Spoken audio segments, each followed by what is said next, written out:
More guys and be small thing. Welcome back to another of my videos. So good morning, good afternoon, good evening, depending on where you watch my video from. See, more make una call see doing. So Burnaboy, the Odogo himself, don't finally buy a brand new helicopter. Burnaboy was spotted today flying an helicopter in Lagos, and this has sparked a lot of reactions online. Like this has got a lot of people talking because few days ago there's this trendy video of helicopter that was shipped to Lagos. Like the helicopter is being transported to the owner here in Lagos. And finally, it's like now Burna Boy I buy that helicopter because Burna Boy was spotted today flying an helicopter in Lagos. And somebody actually posted something. Somebody posted this. He said, so now Burna Boy buy that trending helicopter see in Lagos few days ago.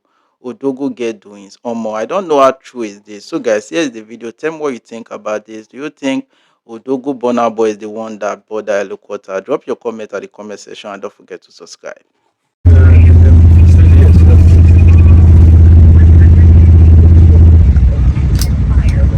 then this one here.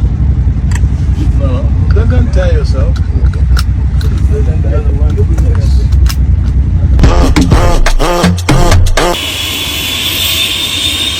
There's going to be a lot of sand blowing the church.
There's going to be a lot of sand